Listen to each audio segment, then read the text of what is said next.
Boa noite. Eu queria agradecer a presença de todo mundo, né? Uma semana que tem sido corrida aqui na UFRJ. O Direito à Cidade, para quem não conhece, é um projeto de extensão que é aqui do Departamento de Arquitetura, que tem como objetivo discutir planejamento e políticas territoriais e urbanas, e com foco no processo de revisão do Plano Diretor de Natal. Sal me atrapalhou. E a gente, então, decidiu aproveitar a vinda do André a Natal para a gente conversar um pouquinho sobre a relação entre o planejamento territorial e o planejamento de transportes. Queria já agradecer a presença do André, dizer que é um prazer recebê-lo aqui, né? O André é meu colega de graduação, a gente estudou junto na UFC. O André é formado, então, em Arquitetura e Urbanismo pela Universidade Federal do Ceará. Tem doutorado em Planejamento de Transportes, também pela Universidade Federal do Ceará. É professor na Unifor, Universidade de Fortaleza, e também trabalha na empresa Metrofor, que é a empresa responsável pelo processo de implementação do metrô em Fortaleza. Então, André, já agradeço a sua presença e fique à vontade.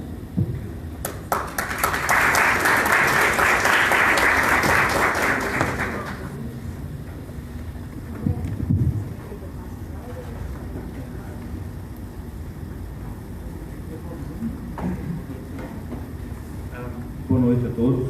Boa noite. Eu preciso do microfone? Sim? Por favor. Por favor. Então vamos para o microfone, que parece que Está sendo transmitido ao vivo no Facebook, né? Vocês são meus amigos. Mas se quiser divulgar, pode. Certo. Deixa eu só ver se eu consigo controlar daqui, porque aí eu não te perdi. Consigo. Então, pessoal, primeiro de tudo, boa noite, né? Obrigado pelo convite, a Miriam, obrigado pela presença de todos. Como já foi dito, eu sou arquiteto e tenho um pezinho lá nas engenharias, especificamente na engenharia de transportes, onde eu fiz o meu doutorado, tive algumas experiências também ao longo do mestrado e algumas experiências internacionais. E aí talvez valha a pena um detalhe, que a gente fala muito aqui de arquiteto e engenheiro, mas essa minha área de atuação ela é muito mais multidisciplinar do que a gente pode imaginar, né? Por exemplo, hoje eu trato muito mais com geógrafos do que com engenheiros. Assim, os meus contatos acadêmicos profissionais eles são muito mais urbano, ou a questão urbana. Em seguida a gente vai falar um pouco sobre algumas ferramentas para que a gente entenda como esses profissionais atuam dentro dessa área e aí eu acho que logo depois a gente vai falar de uma coisa muito, muito importante, seriam as medidas de acessibilidade, que é um conceito central dentro dessa discussão e que vai ser muito importante para a gente entender e amarrar todas essas relações. Aí no final eu vou fazer uma rápida discussão sobre o que a gente tem que fazer a respeito dessas questões e vou dar uma ilustração. Vai ser uma simplificação, né? Não é uma simulação computadorizada, não quero que vocês criem expectativas. Ela é computadorizada, mas ela é bem mais simples do que vocês podem imaginar. Então vamos começar. Vamos começar pelo termo transportes e o que a gente entende por transportes, né? A primeira coisa que vem à mente quando a gente fala de transporte são os modos de transporte. É o carro, é o ônibus, a bicicleta, o avião, né? E aí a gente começa a perceber várias características distintas, desde elementos que têm um motor ou que não têm um motor, elementos que usam rodas ou que não usam rodas, e assim por diante. Entretanto, isso não é a única coisa que a gente observa dentro desse sistema, né? Dentro dos transportes. O sistema de transporte, de um modo geral, fui eu aqui?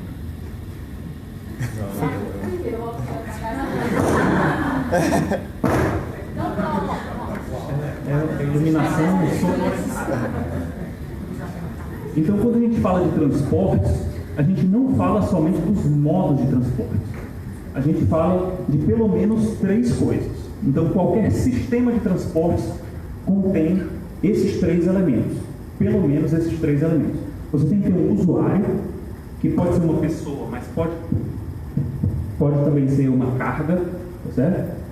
Você tem um veículo e você tem uma via, onde esse veículo circula. Algumas vezes esses elementos podem se misturar. Vou dar um exemplo. Quando a pessoa está caminhando a pé de um ponto A a um ponto B, o usuário se confunde com o veículo, porque afinal de contas é a própria pessoa que está se transportando. Quando você anda numa esteira, num aeroporto, quando você anda numa escada rolante, o veículo se confunde com a via. Mas sempre existem esses 3 conceitos dentro da ideia. A outra coisa que sempre surge quando a gente fala em transportes é a palavra mobilidade. E aí, talvez valha a pena a gente discutir rapidamente o que é essa mobilidade. Do ponto de vista conceitual e da aplicabilidade prática, a mobilidade normalmente é associada ao número de viagens. Então, se você pega lá o plano de mobilidade, ele vai falar: mobilidade se mede contando o número de viagens que cada pessoa fez em um determinado intervalo de tempo, seja durante um dia, seja durante um ano, ou seja, a média diária ao longo do ano. É sempre o número de movimentos, número de viagens. E aí a gente fica pensando, talvez surja a questão: será que é esse o propósito? Será que quando a gente fala em transportes, simplesmente é só o número de viagens que conta? Aí eu trouxe aqui para vocês uma ilustração que saiu da pesquisa OAB de São Paulo de 2007.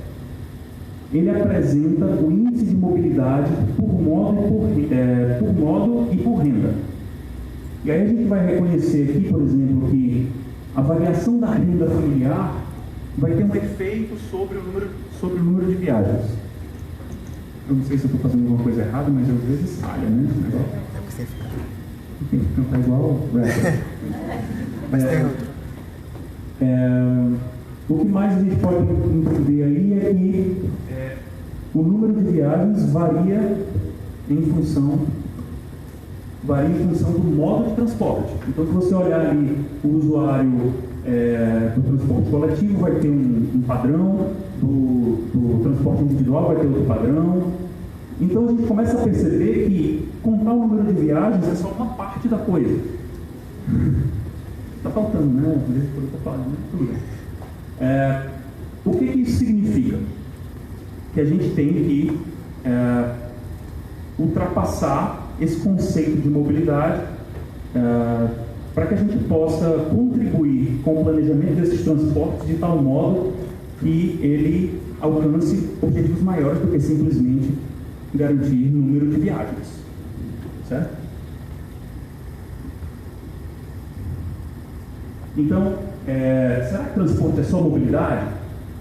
Aí surge um terceiro elemento aí, né, que é a acessibilidade. E eu acho que esse é um termo central que a gente precisa esclarecer, porque eu, sendo arquiteto, eu entendo que a acessibilidade se relaciona estreitamente com a microacessibilidade, né, com aquela ideia de colocar rampas nos edifícios ou de usar aquele piso pátio. Então, a acessibilidade normalmente ela é associada a essa ideia. Entretanto, como a gente vai ver um pouco mais na frente, essa acessibilidade ela pode ter você pode ter percepções diferentes de acessibilidade dependendo da escala em que você trabalha. Então, se você trabalha dentro da escala de um edifício, é uma interpretação. Na cidade é outra interpretação. Em seguida surge outra ideia, né? A ideia da atividade. E aí, mais à frente também, a gente vai entender um pouco mais o papel dessa atividade. E por último, surge um quarto elemento, que vai ser norteador da nossa discussão, que vai ser a qualidade de vida. Entendendo que quando a gente planeja alguma coisa, a gente está tentando resolver algum problema e, a princípio, resolver o problema que melhora a qualidade de vida de quem sofre o problema. Então, vamos lá. Eu vou falar para vocês como, passando para a segunda parte, né? Como que os transportes são planejados normalmente, da maneira clássica de se pensar os transportes. Esse sistema urbano, né, ele, no mundo inteiro, até poucas décadas atrás e até hoje em alguns lugares, ele é pensado na lógica da demanda. E a demanda é formada por essas, pelo menos a modelagem da demanda é formada por essas 4 coisas. Você primeiro tem uma geração das viagens, em seguida você tem a distribuição dessas viagens no espaço, em relação de origens e destinos. Depois você vai ter uma escolha de modo de viagem, ou seja, quando você faz a relação entre origem e destino, a pessoa escolhe qual modo ela vai utilizar para fazer aquela viagem. E por último, você vai pegar essa viagem já definida no modo e alocar numa rede de transportes. Saber qual caminho ela vai fazer dentro desse sistema. Lembrando que esse é o jeito tradicional, né? Então, a geração ela vai mapear os volumes de viagens. Existe lugar que produz mais viagens do que outros lugares. Então, aí, as áreas mais escuras produzem mais viagens que as áreas mais claras. Existe também um outro conceito, que é o conceito irmão da produção de viagem, que é a atração de viagens. E aí, eu não vou entrar muito no mérito, mas a ideia de produção e atração de viagem tem a ver com a localização da residência da pessoa e com relação de qual sentido a viagem tem. Se ele sai de casa para o trabalho ou se ele sai do trabalho para casa. E aí você vai definir produção e atração de viagens. A distribuição vai pegar aqueles volumes e vai entender que pessoas saem de uma área que produziu uma viagem e vão para uma área que atraiu uma viagem.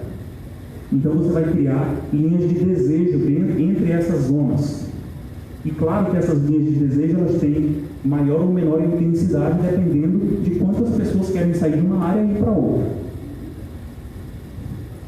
Essas linhas de desejo elas se transformam em matrizes que, como eu disse, né, isso é um processo de modelagem. Isso não é uma observação verdadeira da coisa ocorrendo. Isso aí é uma tentativa de estimação desses valores a partir de coleta de dados estatísticos. É uma amostra. Então você coleta lá 5% das informações e você tenta expandir isso para uma população. Só que aí tem alguns problemas nesse processo, porque quando você tem uma amostra, pode ser que uma zona não produza nenhuma viagem. E a gente sabe que toda zona produz viagem. Se tiver alguém naquela zona, essa zona produz viagem. Então vai ter um monte de zero nessa matriz que a gente vai ter que usar um conjunto de funções matemáticas para tentar resolver esse problema. Eu não vou entrar no mérito, só para vocês lembrarem, saberem que isso existe. Não é só contar, existe todo um processo criativo por trás, inclusive para você conseguir traduzir ou transformar um número que é simplesmente um retrato simplificado da realidade em algo que possa representar a própria realidade tal como ela é. A terceira etapa, depois de entendidos esses fluxos, você vai discutir quais modos a pessoa usa para tomar aquela decisão. Antigamente chamava-se de escolha modal. Só que escolha modal dá a impressão de que a pessoa decide para onde vai e depois fala: agora eu vou de carro, eu vou de ônibus ou vou de bicicleta. Não é assim que acontece, né? Muitas vezes a pessoa não tem acesso ao carro. Então, se ela não tem acesso ao carro, o carro não é uma escolha. Ela só vai poder ir de ônibus ou a pé ou de bicicleta. Mas se ela não tem uma bicicleta, a bicicleta também deixa de ser uma opção. Eu olho para ele como se eu fosse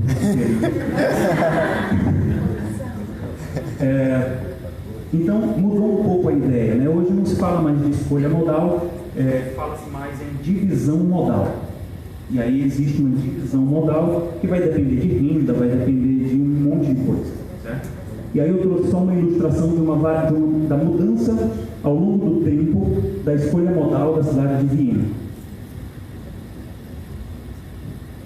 E há uma projeção até os anos 2030 e pouco, né? E aí, depois que há essa divisão modal, a gente aloca isso dentro de uma rede de transportes a partir de algum modelo matemático, ou simulação, etc., em que você vai ter os volumes por trecho de via.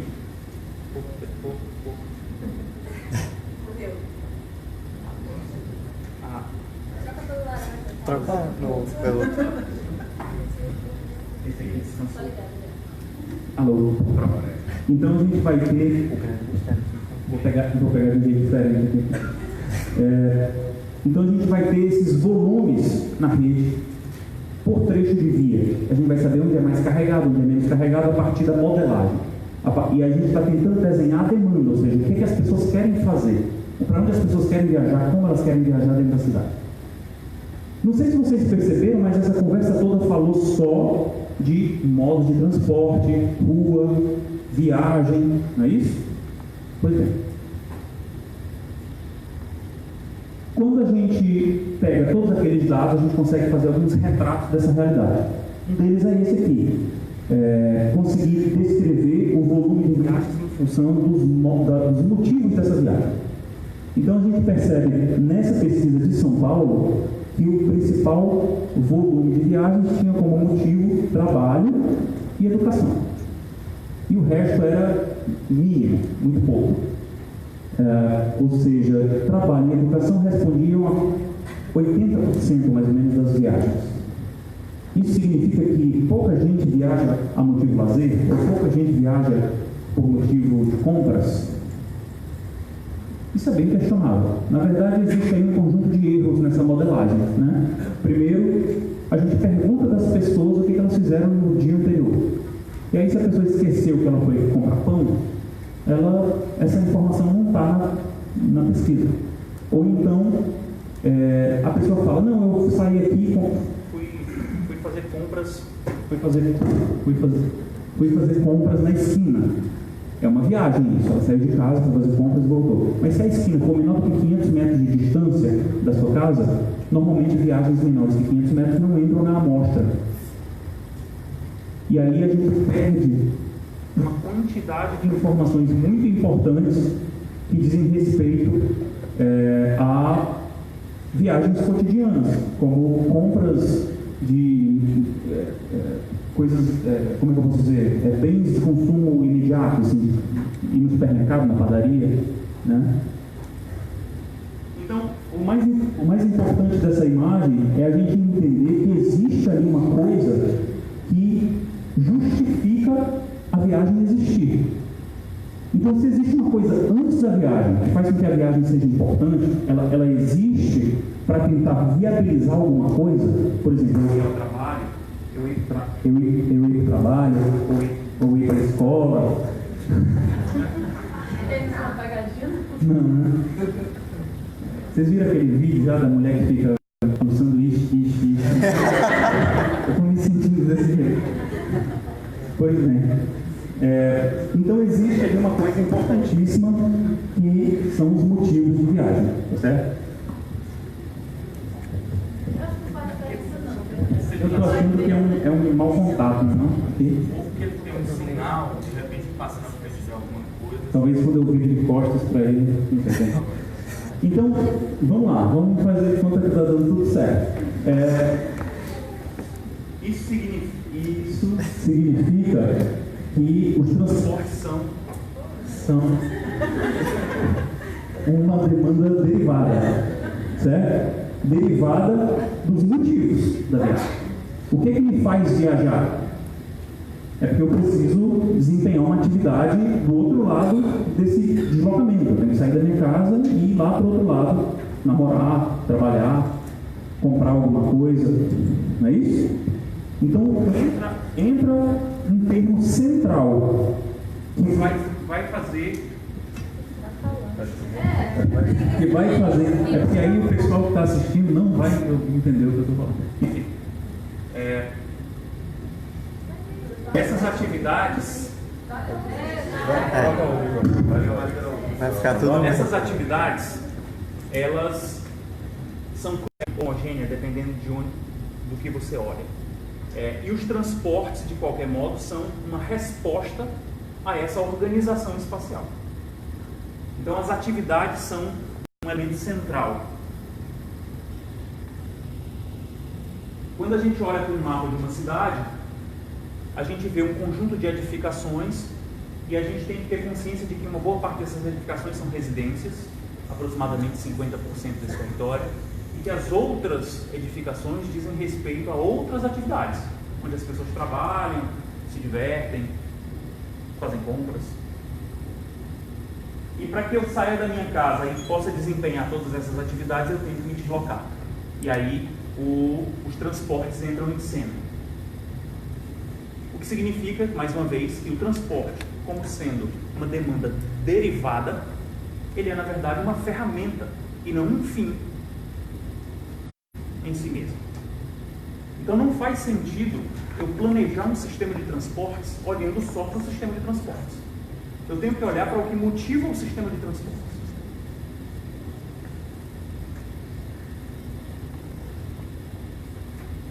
E esse desenho, essa estrutura física que a gente está falando aqui, ela é o espaço urbano. Ele não precisa ser urbano, tá certo? Ele pode ser o espaço rural. Mas o foco, a parte mais importante das pesquisas de interação entre uso do solo e transportes ocorrem dentro do ambiente urbano. E aí a gente tem que ter um pouco de clareza do que é urbano. Apesar de que é muito difícil ter essa clareza, porque existe uma dificuldade de se conceituar o que é isso, certo? Então eu trouxe aqui algumas imagens só para poder a gente refletir dentro da nossa cabeça. Ninguém vai chegar em nenhuma conclusão aqui, mas só para a gente refletir o que é esse espaço urbano. E aí, em homenagem à nossa anfitriã, eu trouxe a imagem de Paris. Certo? Merci beaucoup. Ela morava bem ali naquela casa ali, que vocês estão vendo ali no meio. E essa cidade tem 20 mil habitantes por quilômetro quadrado, segundo a Wikipédia. Não me julgo.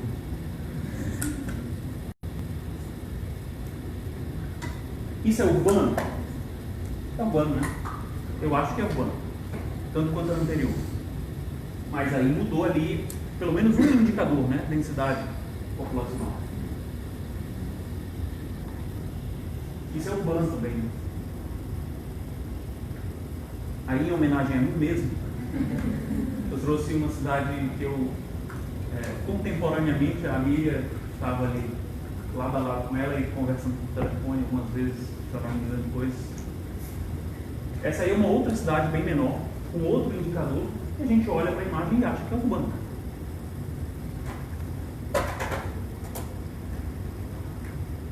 Talvez a mesma coisa, né? Alguém acha que isso não é urbano? Isso remete a um espaço urbano. Aqui continua remetendo a um espaço urbano, começa a ter alguém e fala, talvez. Mas a necessidade da área urbana da área mais ocupada ou do município todo? Município. Do município. E agora, André, homenagem a Érica de Pix. Olha, eu não sabia. Me desculpe por não ter homenageado, não me desculpe por ter escolhido o Pix, não foi isso. Alguém de Pedra Grande?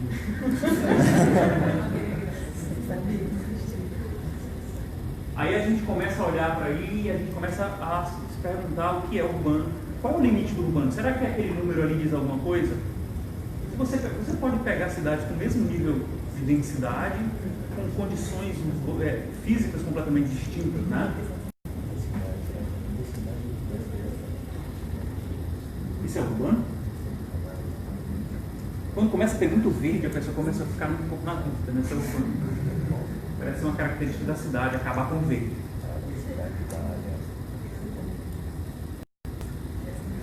Isso não é urbano. Né?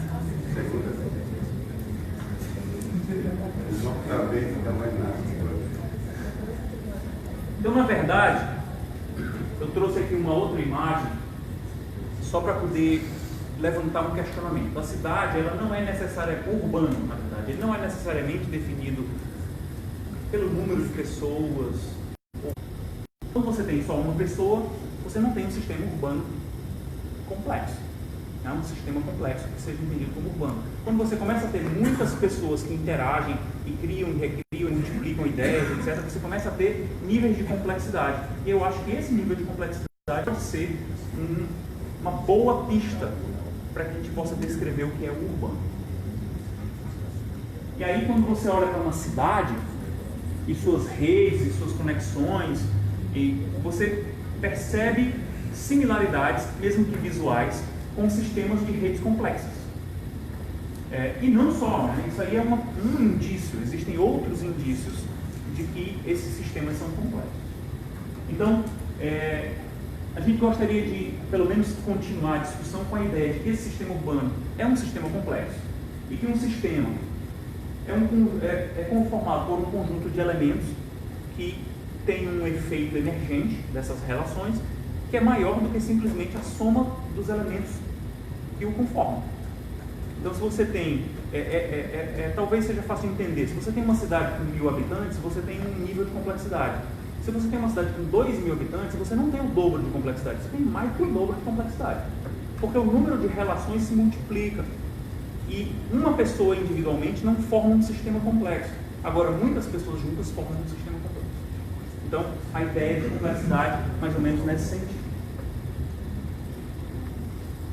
Esse sistema complexo é formado por um palimpsesto, né? Uma composição de elementos que se sobrepõem e que estão ali funcionando conjuntamente, das relações humanas, dos espaços livres, dos sistemas infraestruturais de água, esgoto, etc., da mobilidade. Existe um novo sistema digital aí que a gente está começando a sobre e que esses elementos se interagem e você vai ter um conjunto de efeitos a partir dessas relações. O LUT é chamado de interação entre uso do solo e transportes, tá certo? É a tradução, seria o acrônimo aí em inglês para Land Use and Transport Interaction. E uma das primeiras figuras que representa essas relações é essa que eu trouxe aqui. Ela é uma melhor descrição visual de uma ideia de 1959, que foi apresentada em 1995 por esse alemão aqui, Michael Wagner. E ele trata simplesmente ali, de transportes do solo e de um conjunto de relações meio que causais e sequenciais, cronológicas, de efeitos. Essa foi a primeira ideia. Ele não conseguiu sair da ideia do planejamento de transportes clássico, né? Ele apresenta ali exatamente as quatro etapas do planejamento de demanda de transportes, mas ele reconhece um sistema cíclico, né, de relações. Então, para planejar esse sistema integrado, a gente tem um conjunto de problemas. São os problemas que nos motivam. Quais são esses problemas?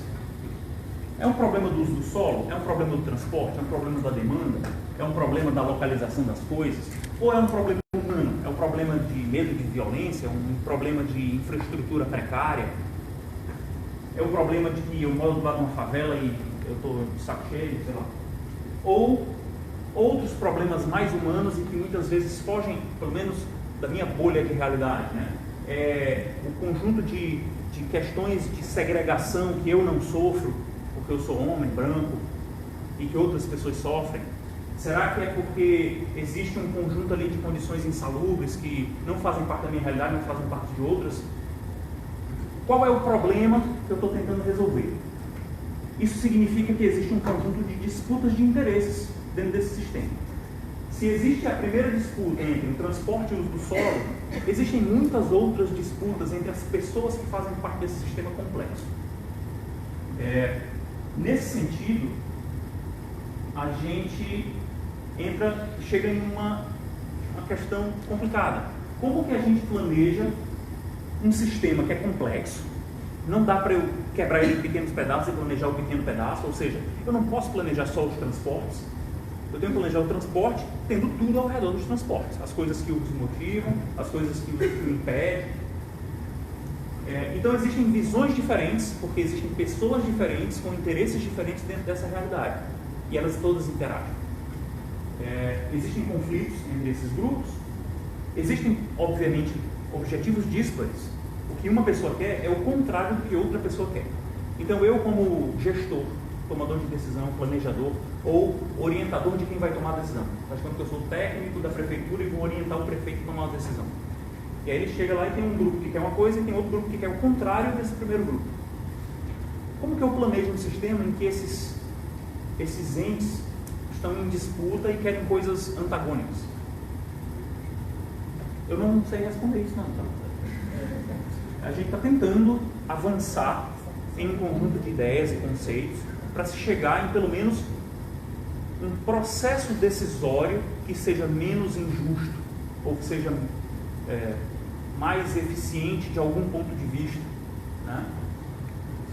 E eu imagino que lá no final da apresentação a gente pode discutir um pouquinho sobre isso. Então, essa cidade, que é um sistema complexo, ela é formada por várias disciplinas, com vários problemas, com somas, né, com várias partes que formam uma coisa mais complexa, e que cada uma dessas áreas é tratada por disciplinas diferentes. Tem o arquiteto, que faz o desenho dos edifícios, o urbanista, que faz o desenho do espaço urbano. Tem o engenheiro de transportes, que desenha o sistema de transportes. Aí tem o sanitarista, que faz o sistema de saneamento da cidade. E cada um dentro do seu escritório. Eu ia falar do quadrado, né? Alguém gritou. Então o que acontece é que os interesses de várias áreas vão sendo esquecidas em favor do interesse daquilo que é mais próximo da minha área de interesse. Então, se eu sou planejador de transporte, para mim a questão é o custo do transporte, é o projeto, é o desenho do sistema e é o nível de serviço que a operação do transporte vai oferecer lá no final. O resto, questões estéticas, questões humanas, por que eu me preocuparia com isso se esses são os indicadores de desempenho do meu sistema? E aí, só lembrar, né, que esse sistema é formado por muitas disciplinas. Tem gente que trabalha com transporte, com uso do solo, com recurso hídrico, com meio ambiente de modo geral, com finanças, com relações humanas, com turismo, com muitas coisas. E aí eu gosto de trazer essa alegoria, que é o seguinte: imagina que o planejamento da cidade é um cubo mágico. E cada planejador, por exemplo, eu sou planejador de transportes, eu só sou preocupado com o lado vermelho. Já o planejador do uso do solo só está preocupado com o lado amarelo. Já o planejador das finanças só está preocupado com o lado azul. E aí a gente vai tentar trabalhar. Aí quando eu mexo aqui para ajustar o lado vermelho, eu desfaço o lado azul. E aí o cara que está tentando mexer o lado azul desfaz o lado amarelo. E assim por diante. É mais ou menos assim que a gente vem tratando as coisas, né? Quando a gente separa as áreas de atuação. Então eu meio que entendo da seguinte forma: quando essa coisa está toda misturada, é um sistema em desordem. Ela não foi oficialmente planejada por entes, pelos elementos que compõem o sistema. Mas no planejamento oficial, o tempo do planejamento urbano é outro. A cidade ela é muito mais longeva. Deixa eu falar. Longeva. Não é? É muito mais tempo. Não é? Imaginem, vocês são novos, mas quem não for aí, imagina a cidade 15, 20 anos atrás e hoje. Mudou muita coisa. Talvez não para como você gostaria, mas mudou. Então, o tempo de mudança é diferente. Consequentemente, os efeitos do esforço de planejamento também o serão.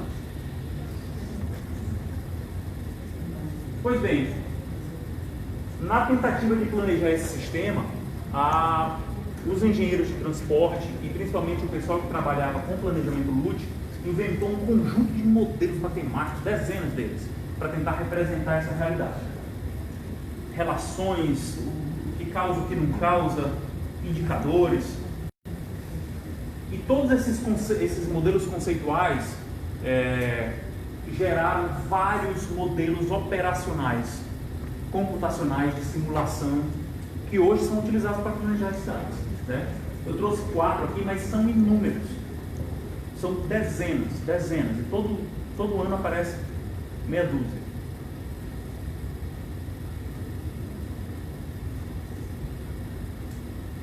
Mas tem uma coisa em comum em todos esses sistemas. Eles utilizam um conceito essencial para você relacionar o uso do solo com o transporte, que é o conceito de acessibilidade. E aí talvez agora seja um momento para a gente discutir aquela relação, né, da escala entre acessibilidade. Primeiro, Quando você fala acessibilidade para uma pessoa, ela acha que sabe o que a gente está falando.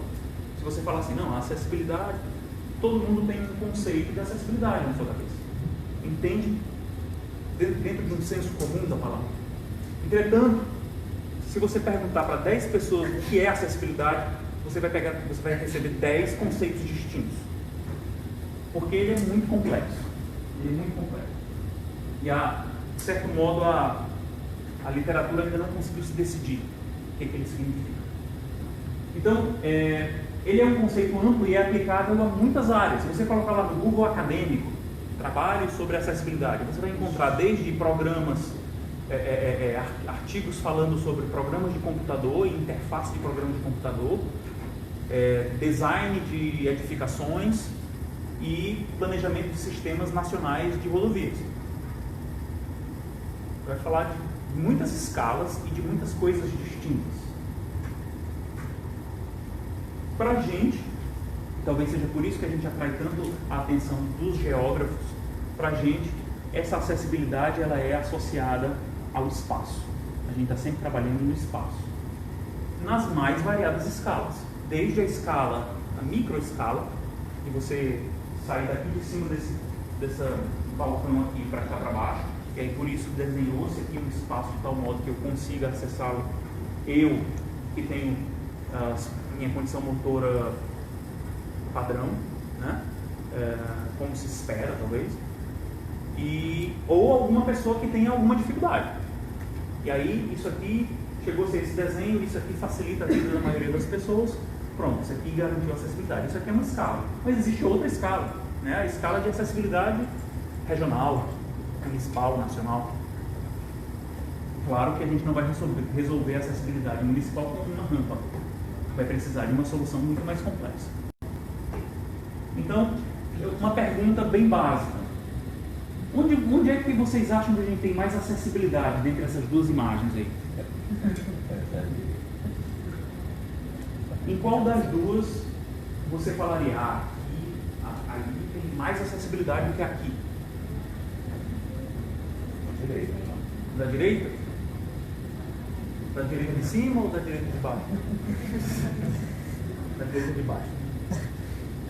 Pois é, essa é uma questão em aberto. Mas, pelo que você percebe na construção dos conceitos, ela tende àquela solução da direita, né? Essa solução da esquerda aqui, esse conceito de acessibilidade em uma escala maior, baseada em infraestruturas pesadas, etc., ele era o conceito da acessibilidade lá do começo do século XX até os anos 60, em que você tinha uma discussão sobre planejamento de transportes, isoladamente, infraestrutural, etc. Dos anos 60 para frente, começou-se a discutir uma ideia de planejamento da mobilidade, que incorporava um conjunto de outros elementos. A mobilidade não tem a ver só com a infraestrutura, tem a ver com o movimento dos indivíduos, das pessoas. Mais recentemente, esse termo foi substituído pelo planejamento da acessibilidade. E aí a acessibilidade, ela preza, ela entende o transporte como uma ferramenta. E o ser humano está no centro dessa discussão, e o propósito desse esforço todo é viabilizar uma melhor qualidade de vida para esse indivíduo, de tal modo que ele possa exercer as atividades que ele queira ou que ele necessite, com menores custos, gastando menos tempo, menos dinheiro, de maneira mais fácil, mais cômoda.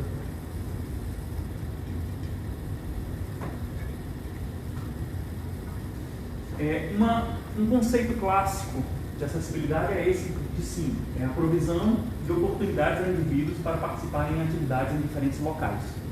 Depois foi adicionado em diferentes locais e tempos, porque a gente sabe que as coisas acontecem ao longo do dia, em horários diferentes, né? Mas existem outros conceitos, existem centenas de conceitos diferentes, e eu trouxe um outro aqui que talvez seja complementar, né?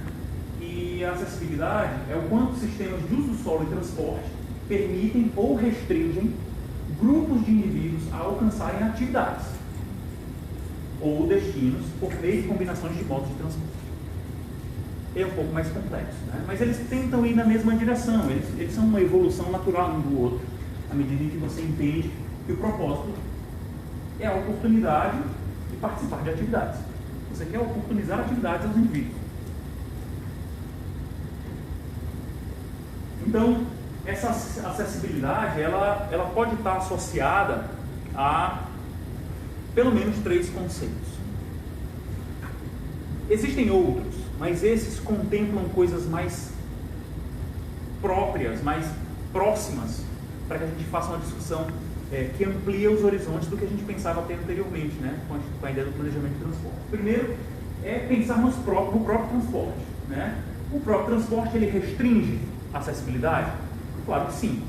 No momento em que você não tem um sistema de transporte que leve você até o destino que você pretende ir, naquele horário, com a facilidade que você quer, você está sendo... A sua possibilidade de usufruir daquela atividade foi restrita pelo sistema de transporte. Sistemas mais rápidos ou mais lentos oferecem níveis diferentes de restrição. Então, se eu saio de um lugar, se eu saio do ponto A e vou para o ponto B, eu vou de carro, uma pessoa sai do ponto A ao mesmo ponto B, só que ela vai com um sistema de transportes mais lento, digamos, um ônibus de linha, que tem muitas paradas e tem que disputar espaço com os outros veículos, provavelmente eu, por uma escolha de sistema de transporte, ou seja, um modo individual, motorizado, vou ter um nível de restrição menor do que aquele imposto pelo usuário do ônibus. Então, o sistema de transportes acaba impactando. Como? Através dos congestionamentos. Essa é a interpretação mais simples, tá certo? É a que a gente sempre vê na televisão. Né? Longos tempos de viagem, a pessoa demora muito, 3 horas para ir para o trabalho. Exatamente isso. O uso do solo também. Mas aí já é um pouco mais difícil, né? O uso do solo tem a ver com a distribuição dos espaços. Ele está implícito na discussão. Por que a pessoa passou 3 horas no sistema de transportes? Porque o lugar onde ele mora é muito distante do lugar onde tem os empregos. Então não há uma mistura dessas atividades dentro do espaço. Ao mesmo tempo, existem outros efeitos, né, da terra, por exemplo, a especulação imobiliária, que vai gerar também um conjunto de restrições a essas oportunidades, às atividades. E a própria atividade, no momento em que você pode ser restrito a usufruir de algum tipo de atividade em função de questões humanas, questões sociais, questões comportamentais, culturais. Por exemplo, eu não posso entrar no banheiro feminino. O banheiro feminino, culturalmente, ele está inacessível para mim. Claro, esse exemplo é um exemplo mínimo, mas é só para ilustrar. Existem um conjunto de questões aí humanas, sociais, culturais a serem discutidas dentro da ideia de acessibilidade, incluindo renda, certo? Que eu acho que é um elemento crucial dentro dessa discussão. Então, esses 4 componentes, né, que a literatura aponta são muito importantes e devem ser levados em consideração: transportes, uso do solo, o tempo e o próprio indivíduo. Por motivos de tornar a discussão um pouco mais didática, eu juntei o tempo e o indivíduo dentro de um elemento só chamado atividades, tá certo? E que a gente vai falar sobre orçamento de tempo. Se a pessoa tem ou não tem tempo para ir para o trabalho, ou depois do trabalho ir para a academia, imagina, uma pessoa passa 3 horas para ir para o trabalho, e 3 horas para voltar do trabalho. Esse cara vai para a academia? Provavelmente não. Então existe um orçamento de tempo que impacta, por exemplo, o acesso a certas atividades. Sincronia dessas atividades. Ora, se eu trabalho de 8 da manhã às 6 da tarde e o banco abre das 10 às 4, que hora eu pago minhas contas? Que hora eu saco dinheiro? Que hora eu vou resolver o problema com o meu gerente? Eu não vou resolver. E as próprias relações entre os indivíduos, desde empregabilidade e outras. Pois bem, resumidamente, a modelagem dessas relações passa sempre por uma lógica de oferta e demanda. Então, o sistema de transportes restringe a acessibilidade do indivíduo porque a oferta do transporte, ou seja, a quantidade de infraestrutura que está lá disponível para utilizar, seja ela capacidade viária, quantidade de ônibus, tabelas de horários, ela não dá conta de quanto a gente demanda para o sistema. Então, por exemplo, você olha para uma imagem com um monte de gente tentando entrar dentro de um ônibus ou dentro do trem lá em São Paulo. Aquilo ali ilustra o desequilíbrio entre oferta e demanda. Existe uma quantidade de sistema ofertado e existe uma quantidade de pessoas querendo. O número de lugares ofertados é menor do que o número de pessoas querendo. Então você tem um desequilíbrio. Esse desequilíbrio pode significar, por exemplo, congestionamento dessa rede. Pode ser o ônibus lotado. Pode ser o tempo elevado de viagem, porque você tem que esperar o próximo ônibus, o próximo trem. Então é sempre um desequilíbrio entre a oferta e a demanda desse sistema. Analogamente, tentou-se representar a relação do solo a partir de uma lógica de oferta e demanda, para que a gente pudesse ter linguagem semelhante e pudesse criar um modelo compatível do transporte e do uso do solo. Então a lógica seria muito parecida. Se você tem um espaço organizado, certo? A cidade organizada, com regras, com leis, com lotes definidos, com arruamento, etc. A cidade está organizada, o espaço da cidade. Esse espaço ele tem um conjunto de espaços disponíveis para ocupação. Do outro lado, você tem um conjunto de pessoas demandando espaços e localizações. Não é só espaço, a pessoa não quer só 50 metros quadrados, ela quer 50 metros quadrados em Ponta Negra.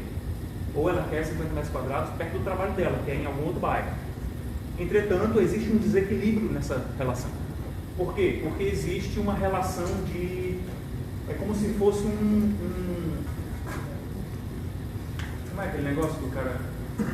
Você vai lá e o cara fala... Quem dá 20? Quem dá 30? É um leilão de terra. Né? É um leilão de terra. O cara chega e fala assim, olha, eu estou vendendo aqui um lote por X reais. Aí o cara está prestes a dar X reais e o cara fala, eu pago 2X.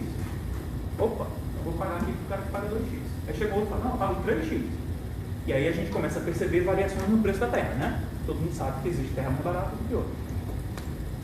Isso é efeito do desequilíbrio, dessa relação de oferta e demanda, que, claro, está afetada pelo sistema de transportes, porque áreas com melhor acessibilidade são mais caras do que áreas com pior acessibilidade, mas também é afetado pelas oportunidades das relações humanas. O cara que está desempregado e não tem renda, ele só tem uma parte da cidade que está disponível para ele poder comprar, a outra está fora do orçamento dele. Então, esse desequilíbrio vai gerar uma valoração desse espaço que vai construir uma distribuição desse espaço e, obviamente, vai gerar um conjunto de restrições também, aquelas que a gente falou antes. A mesma coisa acontece para as atividades, só que eu não trouxe uma ilustraçãozinha das atividades, porque eu teria que ter uma ilustraçãozinha para cada tipo de atividade. Aí eu vou fazer uma para o comércio, eu vou fazer uma para... O cara vai comprar pão, aí produção de pão, demanda de pão, desequilíbrio, aí padaria tal vende mais pão, padaria tal vende menos pão. Cada uma dessas coisinhas vai ter um modelinho simplificado desse. Eu não trouxe. Mas funciona do mesmo jeito. O sistema de atividades, e aí não é só econômico, certo? Existem as relações econômicas, como eu acabei de falar, o PAN, ou qualquer outra coisa das atividades econômicas, mas também as relações sociais. Eu quero um emprego, ou eu quero comprar alguma coisa, ou eu quero usufruir de um espaço de lazer. Existe oferta, existe demanda, existe desequilíbrio, isso está afetado por renda, está afetado por condições sociais, está afetado pela acessibilidade do sistema de transportes, vai gerar um desequilíbrio desse sistema de atividades, e essas coisas se auto-influenciam. Se o transporte influencia o uso do solo, e o uso do solo influencia o transporte, todas as outras relações também acontecem a partir desses desequilíbrios e dessas restrições impostas. Então, para que a gente consiga entender todas essas relações, existe também um conjunto de medidas de acessibilidade, porque afinal de contas a acessibilidade, como foi conceituada lá no começo, é uma tentativa de verificar esse acesso à oportunidade. Se existem restrições, então é a partir de indicadores de acessibilidade que eu mensuro essas restrições. Então as restrições elas podem ser infraestruturais, quando você tem um sistema de transportes que não permite, por exemplo, capacidade, você vai medir a restrição do sistema de transporte, isso é infraestrutura. Mas existe também medidas de acessibilidade baseadas em localização. Por exemplo, medidas de mix de uso. O fato de eu morar em uma área que tem menos empregos ofertados me gera uma restrição ao acesso ao emprego, por exemplo, do que uma pessoa que mora em um bairro mais bem servido. Aspectos pessoais. Nós temos orçamento de tempo diferentes, cada um tem mais ou menos tempo em função das suas atividades profissionais, educacionais, etc. Mas outras coisas mais, nós temos rendas diferentes, nós temos interesses diferentes, nós temos configurações familiares diferentes, tudo isso afeta como a gente pode interagir com esses sistemas. E existe uma interpretação econômica a partir de funções de utilidade, que eu vou só pincelar aqui para não entrar em questões muito técnicas. Então, essas medidas de acessibilidade, elas podem ser, por exemplo, eu estou dando só alguns exemplos só para a gente passar por cima, tá? Medidas isócronas. Você vai identificar no território, em 30 minutos, o que eu consigo acessar dentro dessa cidade utilizando modos de transporte específicos. Ou então, medidas de oportunidade cumulativa. Quanto de atividade eu alcanço dentro desse prisma de tempo? Aí eu quantifico as atividades. Ou então eu faço relações de competitividade entre atividades no espaço. E aí a gente vai entrar em modelos estatísticos, né, de relacionamento entre... Você tem uma pessoa aqui e ela está próxima de 3 empregos potenciais, eu tenho que estimar qual delas ela vai acessar. Isso significa que um ganha e 2 perdem. A gente incorpora isso dentro do modelo. Mas no fim das contas, a infraestrutura, a medida de acessibilidade ou de restrição infraestrutural, ela é muito associada ao desenho da rede, ao modo que você usou, ou a composição de modos. Por exemplo, você anda a pé, pega um trem, depois pega um ônibus e tal, os tempos que você gastou, as externalidades desse sistema. Por exemplo, quantidade de CO2 emitido pelo modo que você escolheu. Se você vai a pé, você não emite carbono. Se você vai de carro, você emite. Isso pode não ser um custo para você, mas é um custo para a sociedade. Então existe aí um conjunto de restrições impostas por essa infraestrutura. Medidas locacionais talvez seja mais fácil da gente entender, né?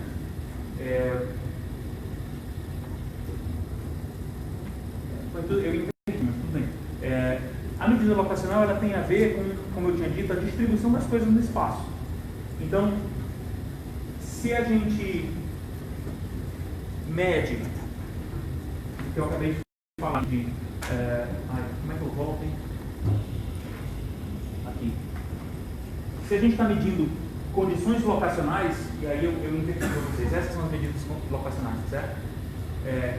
Elas apontam restrições dentro do espaço. Quando eu meço restrições infraestruturais do sistema de transportes, aí esqueça essa figurinha, olhem para lá. A gente vai medir coisas que a gente já está muito acostumado hoje em dia. Quando você abre o Waze, ele marca aquelas coisinhas vermelhinhas no mapa, você sabe que aqui é bom evitar aquela rua, porque ali existe uma restrição infraestrutural. É melhor ir pela rua branca ou cinzinha lá. Então, você mede por congestionamento. O Google faz isso, o Waze faz isso, né? Existem outras medidas clássicas, como por exemplo atraso veicular. A gente vai medir por aproximação de semafórica, o tempo que os veículos demoram para passar. Existem outras medidas, por exemplo, São Paulo dá quilômetros de congestionamento. Né? No Jornal Nacional fala, São Paulo bateu recorde de quilômetros de congestionamento. Não sei se é uma boa medida, porque se no ano seguinte eles medirem novas ruas, aí aumenta o número de congestionamento e você não consegue comparar com o ano anterior. Eu não entendo por que eles medem por quilômetro. Se fosse atraso veicular, faria mais sentido. Só que talvez seja um pouco mais difícil do telespectador entender o conceito. E uma última medida que também é muito interessante é a questão da centralidade de rede, né? Medir a morfologia dessa rede e as relações dessas conectividades e como que essas conectividades podem restringir ou não os movimentos dentro desse espaço. E por último ali, que eu não trouxe uma figurinha, que é o custo generalizado, que na verdade é uma equação matemática, a partir de quais são as coisas que são interpretadas pelos usuários como custo. Pode ser que seja o valor da tarifa, pode ser que seja o nível de conforto, pode ser que seja o tempo gasto, e aí compõe-se ali um indicador mais complexo. E por último, as medidas de restrição de atividade. Medidas de restrição de atividade, elas têm a ver com o próprio indivíduo. E aí elas são muito difíceis de serem trabalhadas, porque elas são individualizadas. Então, eu teria que fazer, por exemplo, mapas individuais. Existem figuras altamente complexas dos roteiros individuais, todos sobrepostos, e isso é humanamente impossível de analisar. Você tem que botar um computador para analisar e conseguir extrair informações, e ao mesmo tempo você precisa de quantidades absurdas de informação para conseguir modelar isso. Então, ainda é questionável, ainda existe aí um chãozinho para a gente construir essas medidas de restrição. Mas a geografia avança bastante nessa discussão medidas espaço-tempo, em que você tenta criar prismas temporais das capacidades individuais em função da sua viabilidade de ter acesso a algum modo ou outro. Ah, eu não posso usar carro, mas se eu for de bicicleta, quanto tempo eu acesso? E de ônibus? E se eu juntar ônibus com bicicleta? E aí você faz individualmente essas coisas e consegue criar mapas bem completos. Essas medidas todas, elas vêm sempre no intuito de fomentarem um esforço de planejamento, certo? No sentido de que o planejamento LUT, de interação entre os grupos de transporte, tem como principal objetivo a acessibilidade. Ele busca sempre a acessibilidade. E é através da acessibilidade que ele reconhece possibilidade de melhorar a qualidade de vida das pessoas, de viabilizar hábitos sustentáveis, até porque o conceito de acessibilidade surgiu no sentido de substituir o conceito de mobilidade, que foi aquele conceito que criava uma pressão para o uso do automóvel. Se a gente quer melhorar a mobilidade das pessoas, a melhor ferramenta é o automóvel, porque com um automóvel você consegue fazer mais movimentos por dia, com mais rapidez, de porta a porta. E aí, talvez tenha caído a ficha, né? Rapaz, se a gente continuar nessa lógica da mobilidade, a gente pode até melhorar a qualidade de vida de alguns, mas não de todos, por algum tempo, mas não sempre. Imagina, se hoje nós temos problemas de congestionamento, imagina se todo mundo da cidade tivesse um carro e quisesse sair de manhã para o trabalho de carro. Então, não sei se é bem por aí, né? Talvez faça sentido a gente avançar na ideia da acessibilidade. E aí, por último, a questão da justiça social, que seria tentar resolver o problema não para poucos, mas para todos, né? Pois bem, o que a gente faz, né? Mais uma vez, isso aqui é um rápido panorama do que vem surgindo aí nas discussões com colegas sobre planos. E aí, a ideia é planejar em conjunto, juntar todos os profissionais para eles planejarem em conjunto? Ou será que a gente tem todo mundo usar o mesmo método e tentar chegar na coisa? Ou será que a gente tem que definir todo mundo o mesmo objetivo? Esses experimentos já foram feitos mais ou menos, certo? De maneira conceitual na literatura, e a gente percebe que existe um esforço no sentido de apontar para problemas como o ponto que amarra os interesses desses vários elementos. Então, se a gente consegue definir problemas que sejam universais a todos esses entes, mesmo que eles usem métodos diferentes e que eles definam objetivos diferentes, se eles têm como propósito resolver os mesmos problemas, talvez as atividades sejam complementares. E aí, um texto muito legal que eu li, ele fala o seguinte, que pior do que uma solução ruim para um problema certo, é a solução certa para o problema errado. Uma solução ruim para um problema, ela avança na direção de resolver o problema, mesmo que ela seja ruim. A solução para um outro problema não lhe ajuda em nada. Então, existe uma importância fundamental nessa frase que diz respeito à nossa prática do cotidiano do planejamento da cidade. Quando você, em Fortaleza, para mim é mais fácil usar exemplos de Fortaleza, claro, mas eu imagino que vocês tenham coisa semelhante aqui. Que um prefeito, um gestor qualquer, define uma solução para alguma coisa. Vamos construir, lá em Fortaleza, o exemplo ideal seria, vamos construir um viaduto em algum lugar. A cara do prefeito é construir viaduto, ele acha lindo e a bola da vez é construir viaduto. Então ele vem e fala, vou fazer um viaduto bem aqui. É certo, mas tu vai resolver qual é o problema? Não, vai ser ótimo, viaduto, vai ter 4 faixas, mas qual é o problema que você está fazendo? Não, bobagem, vai ter um viaduto lindo, projetado por fulano. Mas qual problema nós estamos resolvendo colocando esse viaduto? E aí surge uma coisa que eu nunca consegui sistematizar adequadamente, que é o seguinte: talvez a gente precise pular essa etapa, sabe, do planejamento baseado em soluções para um planejamento baseado em problemas, em que as soluções são decorrentes do estudo, da pesquisa, do entendimento, e não o estudo é uma justificativa da solução que foi adotada a priori. Isso parece ser clássico, né, pessoal? Eu vou dar um exemplo aqui, não sei se eu estou totalmente errado, mas foi a primeira impressão. Eu vim de carro de Fortaleza para cá. E no meio da estrada, você vê umas obras acontecendo de uns viadutos gigantescos. E não tem rua passando. Não existe. De onde vem uma rua para passar debaixo desse viaduto? Eu não entendo o que é aquilo. Um pedaço, um trecho de estrada que está em obra que faz muito tempo, desde que eu venho para lá. Muito estranho, eu achei estranho, né? Não sei se é o mesmo caso dos viadutos de Fortaleza, mas eu lembrei dessa situação.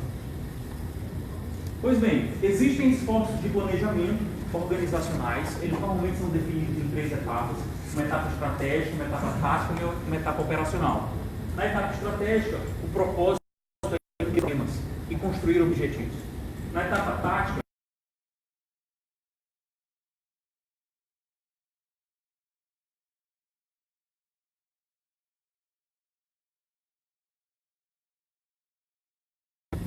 vocês não precisam olhar com tanto afinco não para essa figura, ela muda toda semana. Cada pessoa que desenvolve uma metodologia, ela vai lá e coloca uma caixinha a mais ou tira. Existe uma discussão em aberto ainda na comunidade científica a respeito desse processo. Mas uma coisa é certa: se você quer unificar esforços, o seu foco tem que estar na etapa estratégica. E essa etapa estratégica, ela tem como principal elemento o problema, o diagnóstico do problema. E aí, diagnosticar o problema lhe permite construir objetivos de plano. Então, é ali que a gente tem que focar. Existem outros esforços de detalhamento dessas etapas, que eu também não vou entrar muito no mérito, mas só para definir que nós precisamos identificar os problemas. Parece bobo isso que eu estou falando, mas se você chega com uma pessoa e pergunta qual é o problema, você vai passar meia hora perguntando a pessoa dizer qual é o problema que ela tem. Ela normalmente fala qual é a solução. Você fala assim: qual é o problema aqui da avenida tal? Ah, é porque tem que ter mais faixa de ônibus. Mas essa é uma solução, esse não é um problema. Não, é porque tem que ter mais parada, tem que ter umas paradas de ônibus, Isso é uma solução, isso não é um problema. A identificação do problema já é uma dificuldade. Aí depois você tem que caracterizar, diagnosticar para poder avançar. E aí vamos para a última parte, certo? Para a gente finalizar aqui a nossa discussão. Vamos fingir aí que isso é um pedaço de uma cidade conhecida e nós temos aí uma cidade, né, acontecendo, existem localizações dentro dessa cidade. Então pessoas moram dentro dessa cidade e existem postos de trabalho, essas pessoas trabalham nessa cidade, esses trabalhos estão distribuídos no espaço e existem áreas de compra também, supermercados, shopping centers, etc. E existem também áreas de lazer, certo? Teatro, cinema, etc.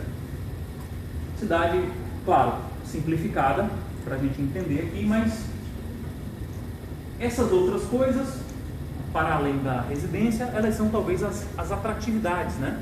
Você mora aqui, mas você trabalha lá, você faz compras no supermercado ali.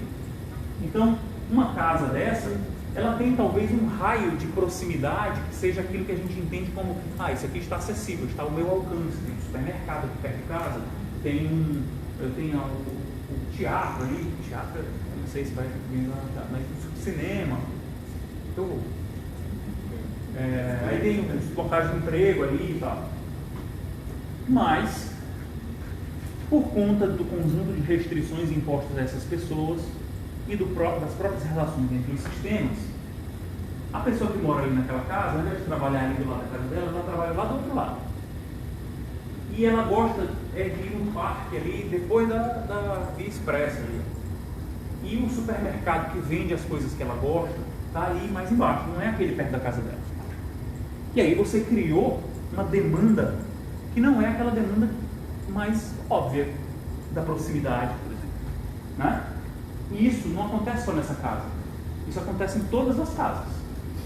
Às vezes a distância é predominante na escolha, às vezes não, certo? Pois bem, esse sistema, ele tem uma distribuição que não é aleatória.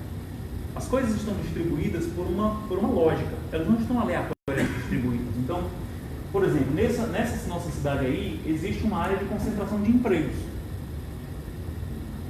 E ao mesmo tempo, nessa cidade, existe uma área de concentração de residências. E isso não é incomum. Quase toda cidade tem isso. Isso significa que essa lógica de distribuição vai gerar demandas variadas e vai alterar o mercado das terras e os preços dessas terras. Até porque um ponto comercial tem muito mais poder de pagamento do que uma residência. Então, um supermercado paga muito mais caro por uma localização, porque ele tem retorno pela localização, do que uma casa de uma pessoa. Então, há uma variação nesse preço de terras. E, consequentemente, já que todo mundo mora de um lado e trabalha do outro, você vai ter um conjunto de movimentos aí que a gente chama normalmente de movimento pendular, né? O cara sai de manhã do trabalho e volta de noite para casa. E aí você vai criar essa necessidade de movimentos, ou seja, o transporte derivado das relações, né? das atividades. Ao mesmo tempo, esse sistema ele tem uma medida de desempenho. Afinal de contas, um monte de gente saindo de um lado e indo para o outro, você vai ter vias congestionadas, vias esvaziadas, você vai ter áreas mais congestionadas do que outras, né? E aí isso é fácil de a gente observar, coisa parecida com isso que eu desenhei aí. Quando você olha lá no mapinha do Google, você bota lá trânsito, né? Ele pinta de vermelho e alaranjado, mostrando onde está mais ou menos concentrado os movimentos. Na verdade, só uma informação complementar, o que está desenhado lá no Google é velocidade média, né? Não é volume de veículos. Vermelha porque a velocidade é mais baixa. Mas no nosso aqui está significando volumes, tá certo? Pois bem, o que a gente faz? Aí chega a solução.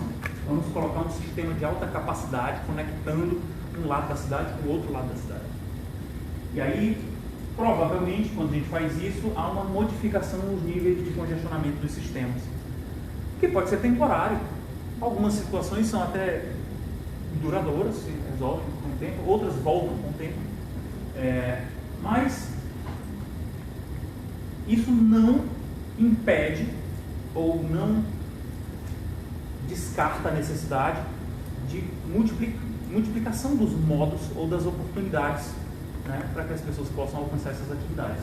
E aí, atualmente, vem ganhando força essa discussão dos modos ativos de baixa velocidade, muita flexibilidade. Você pega uma bicicleta e você consegue alcançar um raio muito maior do que se você caminhasse, com uma alta flexibilidade, apesar de que, na nossa realidade, a gente tem um pequeno problema, né? Tem muita gente que tem medo de furto de bicicleta. Você vai usar sua bicicleta para ir ao cinema, você vai estacionar sua bicicleta lá de fora. Existe a possibilidade de você voltar e você não ter mais a sua bicicleta. Isso é bem real e isso é um impeditivo muito forte para a utilização desse modo. Em Fortaleza e em algumas outras capitais brasileiras, vem sendo combatido esse problema com a utilização de bicicletas compartilhadas.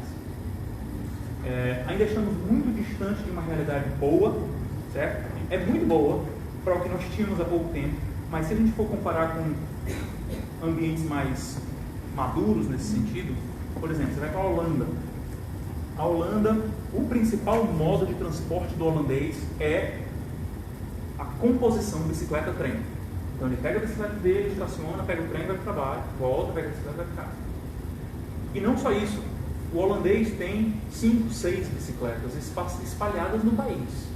Ele tem uma bicicleta na estação de onde ele mora, ele tem uma bicicleta na estação perto da casa da mãe, ele tem uma estação perto da casa do trabalho, na estação perto do trabalho, ele tem uma estação que ele tem bicicletas espalhadas em várias estações.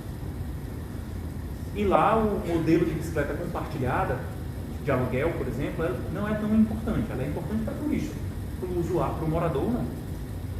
Então, há uma complementariedade desses modos que poderiam ser muito benéficas e que parece que vem tomando forma em alguns espaços do Brasil.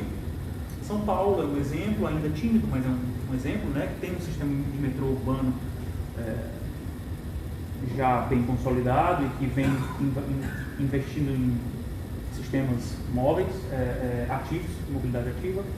Fortaleza, que tem um sistema de mobilidade ativa um pouquinho mais avançado, mas ainda está engatinhando no sistema ferroviário, mas ao mesmo tempo tem o ônibus para complementar viagens, né, terminais, etc, etc.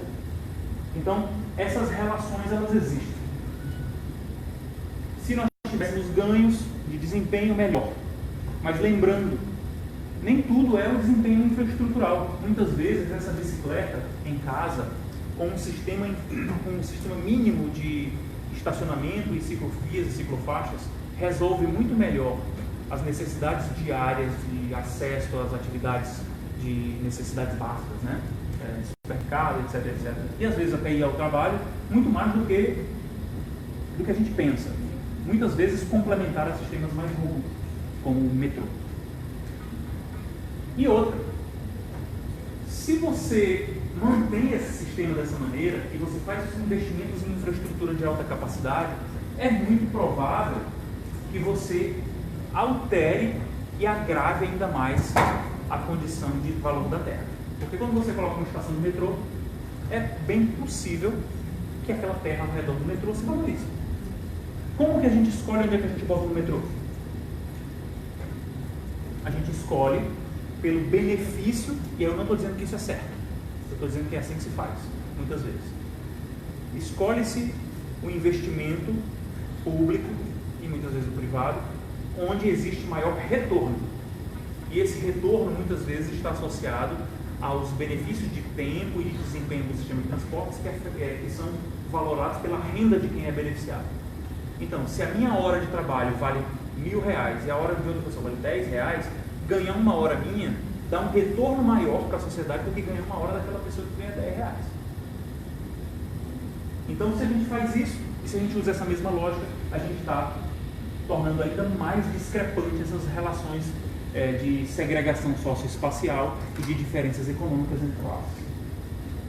Mas existe uma outra maneira da gente pensar isso, que é muito difícil de a gente operacionalizar.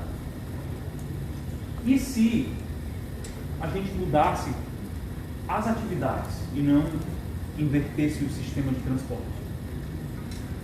Porque se a gente faz isso, e aí eu não vou entrar no mérito aqui de como fazer isso, certo? Mas provavelmente através de discussão sobre zoneamento, sobre plano diretor, sobre valor da terra, controle territorial, certo? Composição desses elementos. Se nós fizermos isso, nós teremos também efeitos sobre o desempenho do sistema de transportes, porque você pode aproximar residência de trabalho, residência de comércio, já que você vai distribuir melhor essas coisas no espaço. E você vai ter, como um subproduto desse processo, um melhor equilíbrio do valor da terra e, consequentemente, uma redução da segregação socioespacial. Eu sei que essa segregação socioespacial ela não é somente econômica, o que significa que aquele movimento de ajustar as atividades no espaço pode gerar grandes embates culturais e econômicos entre grupos distintos e que não necessariamente se amam. O que também não impede de a gente investir em sistemas de transporte. E talvez a ordem devesse ser diferente, né? Agora que nós temos uma melhor distribuição das atividades, melhor do que um metrô, seria uma estação de bicicleta perto da minha casa, para que eu possa acessar o que tem perto da minha casa. Mas tudo bem, a gente pode também ter o metrô, porque pode ser que o pão da padaria perto da casa da minha mãe seja mais gostoso do que o pão da padaria perto da minha casa. E eu quero visitar minha mãe primeiro e depois comprar o pão perto da casa dela. Mas também isso significa que provavelmente decisões distintas serão tomadas. E aí pode ser que no lugar dessa linha, eu acho que é azul, roxo, eu queira fazer aquela outra que eu não vou chutar a cor. Vermelho. Certo?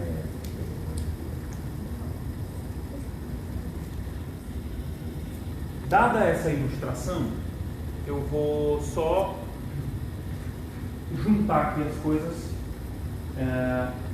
em uma ilustração que representa, não é um ideal, mas foi uma figura que me remeteu a uma condição desejável, que seria uma ocupação com um nível de densidade e, consequentemente, de mistura desses usos que fosse adequado e que incorporasse os vários modos de transporte que existem e que viabilizariam aí uma multiplicidade de acessos para quem quer usar o ônibus, para quem quer usar o carro, ou quem pode, para quem quer usar a bicicleta, para quem quer andar, e aí, consequentemente, o desenho do espaço viabilizaria esse caminhar confortável e, consequentemente, as demandas pelas integrações desses modos cresceriam, e aí a pessoa poderia fazer metade da viagem de trem, pegar o carro, ou de bicicleta, pegar um ônibus, e assim por diante. No fim das contas, a gente tem que, e aí, para fechar estou mais levantando questões do que respondendo adequadamente, no fim das contas a gente precisa entender que são os desejos por atividades que movem tudo, e que a gente tem que olhar para a demanda, né? Não adianta a gente querer só a infraestrutura, e que a cidade, com o esforço desse planejamento complexo e multidisciplinar, ela tem que se adequar às pessoas e não o contrário. Não são as pessoas que têm que se adequar à cidade, é a cidade que tem que se adequar às pessoas. E para que a gente possa fazer isso, as pessoas que são afetadas pela cidade têm que ser ouvidas, né? O planejamento do uso do solo, que vai falar dessas localizações, ele afeta essas acessibilidades, é claro. E, portanto, a gente precisa ter um controle melhor sobre esse território.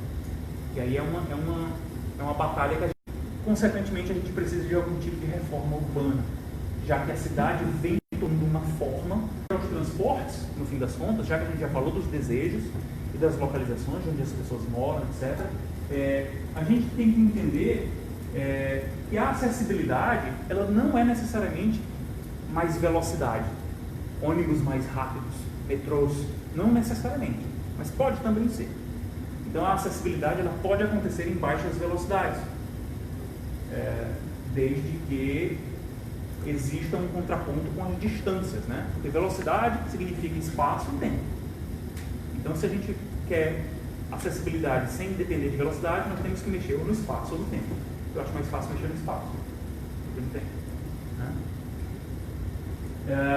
E que os vários modos, né, dada essa ideia de que nós não estamos presos a grandes velocidades, os vários modos têm papéis distintos. Quando eu falo isso, eu não quero dizer que eu sou contra um automóvel individual privado, nada disso. O automóvel, ele tem um papel importante. Ele só não é solução para tudo, como a gente vem adotando. Então, existem outros modos que se adequam melhor a outras coisas. E, por fim, né, as pessoas são sempre um veículo.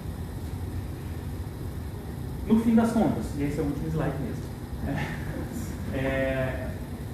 gostaria de deixar aqui como uma última mensagem que nós deveríamos pensar menos em mobilidade, que significa movimentos, e mais em acessibilidade, que significa usufruir das atividades.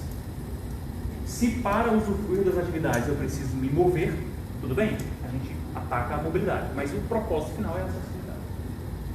A gente tem que planejar, no fim das contas, cidades mais variadas, para que as pessoas tenham opções e as oportunidades estejam lá para quem precisa. Elas têm que ser misturadas, né? Ela tem que estar ao alcance de todos que estão ali e que precisam dela. E no fim das contas, já que a gente está falando eu falei, né, daquele espaço do planejamento estratégico, que ele tem um conjunto de valores e que a gente tem que alcançar alguns objetivos, existem alguns aqui que são muito bem estabelecidos na literatura e que vale a pena a gente guardar com carinho. Primeiro, falar um pouco de eficácia, né? O planejamento, ele tem que construir soluções eficazes, que resolvam realmente o problema. Mas não basta resolver o problema para poucos, ele tem que resolver o problema para todos. Então a gente tem que falar de equidade também. Então essa solução, ela não é para resolver de um, mas de todas as pessoas. E não só de todas as pessoas de hoje, mas todas as pessoas para sempre. Então a gente vai falar de soluções resilientes ao tempo, aquelas que se mantêm.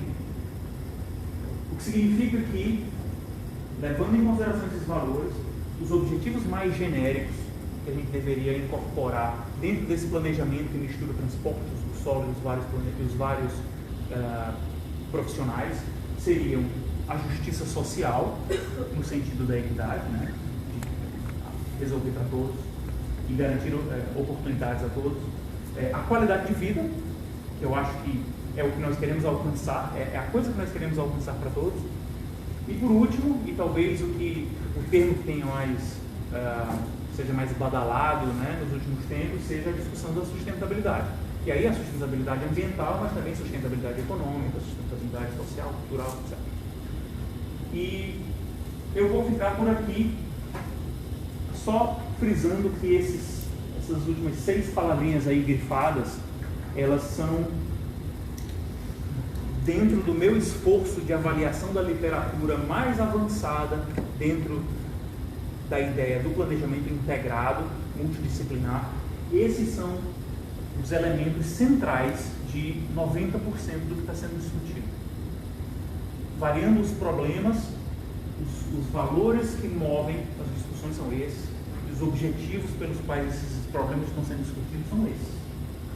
E essa área é uma área aberta, e francamente aberta, porque ela surgiu há muito tempo, mas demorou para engrenar pelas próprias dificuldades da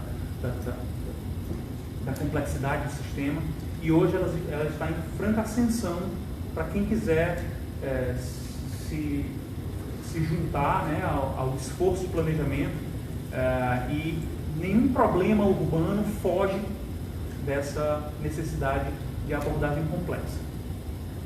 Essa é uma abordagem que se aplica a vários problemas possíveis, e nós estamos totalmente abertos a discutir e abrir aí as portas para possibilidades de estudos ampliados sobre essa temática. Isso aqui foi só uma rápida, eu sei que não foi tão rápida, introdução a essa temática, porque eu sou fascinado. Eu espero que tenha sido minimamente clara e lógica para que vocês entendam. Então, obrigado.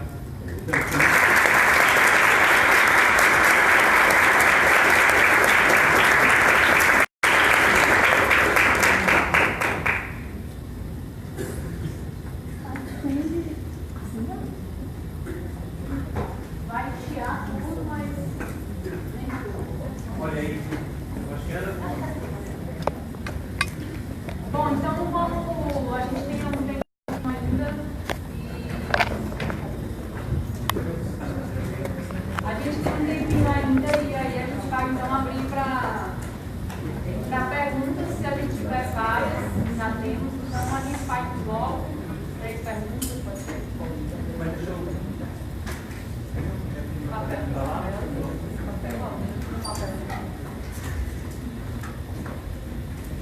Você tem a Miriam.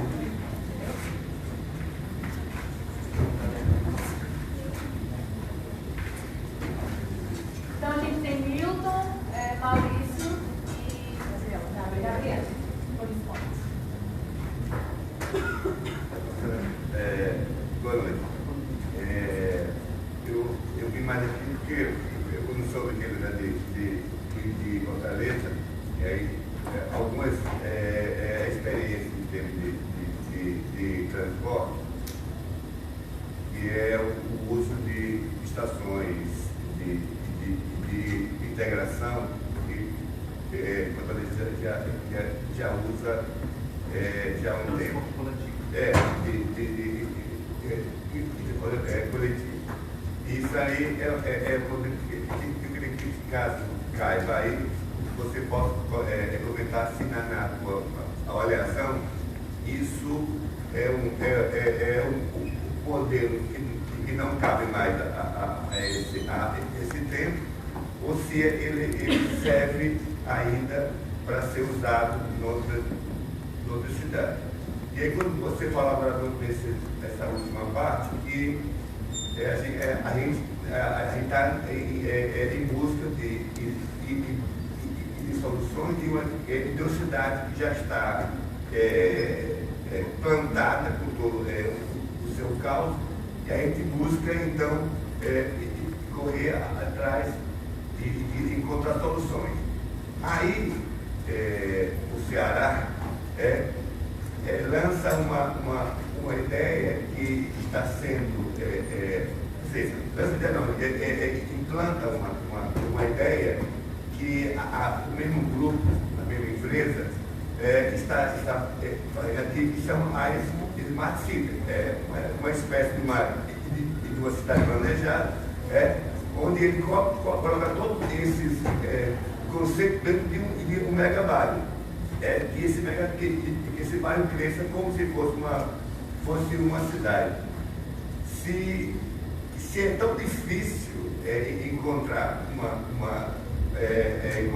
uma solução ou conjunto de soluções para uma cidade que já está tão ampla e complexa, se criar esses pilotos, esses modelos, seria uma possibilidade de se fazer uma transição. Que lá disseram assim, de criar uma cita, laguna, se não me engano, a 65 quilômetros do centro de Fortaleza. Muita gente comprou como investimento, achando que nunca ia morar lá.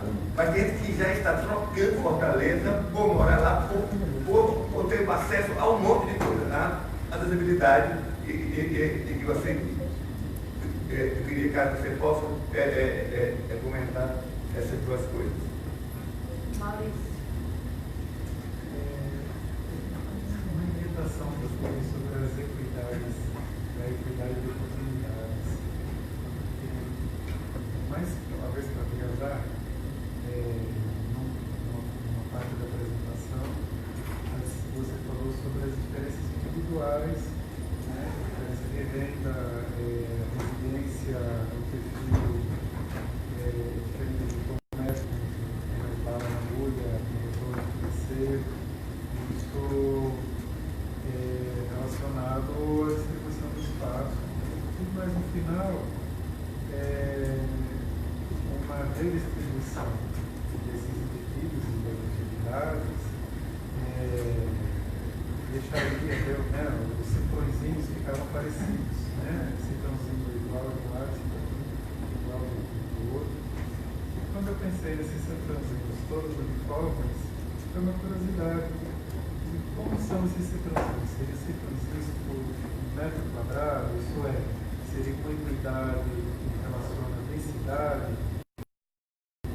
Um setorzinho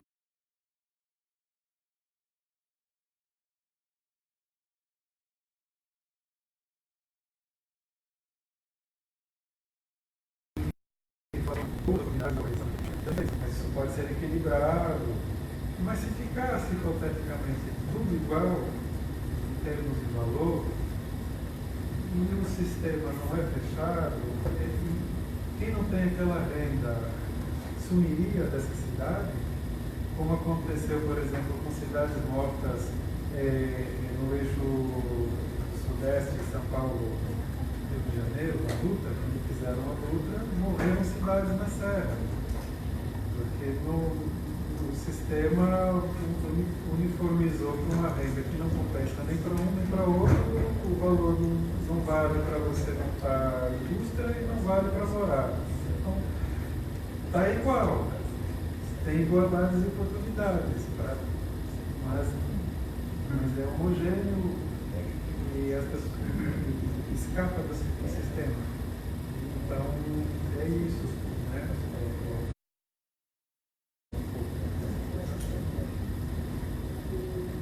Maurício trabalha em torno de universidades. Gabriela? Não, ele também um pouco, foi muito bom a palestra fala. Eu acho que a questão do transporte é muito complexa e nem sempre simples de você pensar com tudo que é incluso. E eu me senti muito contemplada quando você fala da questão dos problemas serem a principal questão do transporte, porque eu sou da área sou dos estudos urbanos agora, mas venho da área de políticas públicas e basicamente políticas públicas é sobre os problemas, né? Então, quais são os problemas antes de você chegar a soluções. E aí, assim, eu acho que é uma pergunta que eu não acho que tem uma solução única, mas eu queria saber a sua visão de, principalmente se a gente quer uma cidade que ela se adeque às pessoas, em que o principal centro delas sejam as pessoas, como incluir essas pessoas, como trazer elas para as políticas públicas, como ter esses problemas abrangendo todo esse sistema complexo de indivíduos e interesses que estão dentro da cidade, estão dentro da questão do transporte.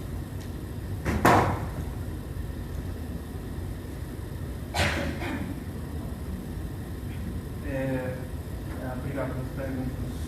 Obrigado pelo elogio. Deixa eu começar em ordem. O Milton. Sobre os terminais. Os terminais surgiram em Fortaleza na década de 90 como uma solução para alguns problemas. Primeiro, uma incapacidade tecnológica de fazer a integração, ela precisava ser física.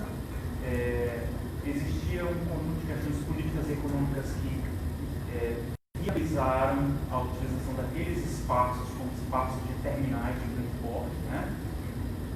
Associado a um outro problema também, que era o problema do estacionamento dos ônibus nas cidades, e os terminais, de certo modo, ainda hoje respondem a essa questão de ter um espaço para os ônibus estarem, porque eles ficavam estacionados no meio da rua, na cidade. Mas isso não talvez isso não seja suficiente como justificativa se não tem um sistema desse formato hoje, né? Os terminais, em uma lógica em um tempo de integração tecnológica, em que você faz integração tarifária com bilhetes eletrônicos, que você tem um tempo de conexão, você pode entrar em quantos anos quiser, se fosse o caso, para chegar a um destino. Esses terminais, eles, de certo modo, são obsoletos, certo? Assim, a grosso modo, nesse sentido, seriam obsoletos. Entretanto, existe uma outra questão em Fortaleza, quando você fala com o usuário do sistema de transporte coletivo, muitas vezes, quando ele é obrigado a fazer a integração entre uma linha e outra linha de transporte coletivo, eles preferem que isso ocorra em um terminal. Mesmo que, em alguns casos, eles façam viagem negativa. Porque o terminal confere algum nível de segurança para que esse usuário, desde o ônibus, espere alguns minutos e tal. Pode até ser que tenha um caminho mais simples, mais rápido, ou até com menos integrações, às vezes eles fazem mais de uma integração, e esses usuários preferem o terminal. Aí a gente sai um pouco da questão da infraestrutura de transporte propriamente dito e entra em uma área mais social, da violência urbana, né, que afeta o comportamento das pessoas dentro do espaço urbano. Eu tenho várias críticas aos terminais, apesar de eu concordar com essa lógica da segurança. Eu entendo a visão do usuário. Os terminais, eles, primeiro, como eu acabei de falar, eles geram um movimento negativo e eles criam uma falsa percepção de demanda de viagens. Até pouco tempo, em Fortaleza hoje está fazendo uma nova pesquisa domiciliar para entender as origens e os destinos da cidade. Eles estão chamando de plano de acessibilidade. Antes de discutir verdadeiramente as questões de origens e destinos na cidade, porque houve há pouco tempo em Fortaleza um conjunto de impactos públicos assim, sobre essa questão, não se levava em consideração a demanda entre dois terminais de Fortaleza que são muito movimentados, o terminal da Parangaba e o terminal do Papicu. E eles falavam assim, a maior demanda de viagens de Fortaleza é entre o terminal da Parangaba e o terminal do Papicu. É a mesma coisa que eu falar para vocês o seguinte, que o espaço mais demandado desse auditório aqui é a porta de saída, porque todo mundo passa por lá. Mas todos são obrigados a passar por lá. Então essa demanda é falsa. Você está obrigando as pessoas a passarem pela porta e está dizendo que a porta é muito importante, aquela porta. Então a porta tem que ser lá, porque todo mundo sai por lá. Mas só dá para sair por lá. Está entendendo a ideia? Então criava-se uma falsa ideia de ordem em Fortaleza, porque eles entendiam que saía do terminal do Messejana e ia para o terminal do Antônio Bezerra, então essa demanda existe. Eu saio daqui e vou para lá. Não, as pessoas moram em algum lugar e querem ir para outro lugar. O ônibus que ela pega, leva ela para o terminal do Messejana, ela troca, pega outro ônibus, leva ela para o terminal, ela troca, pega outro ônibus para ela ir para o destino. Né? Então, é falsa essa ideia. Né? Eles não entendiam essa relação casa-atividade, eles entendiam terminal. Então essa é uma das grandes críticas que eu tenho. A outra é a própria obsolescência, né, do sistema quando a gente tem um sistema digital. Talvez agora com a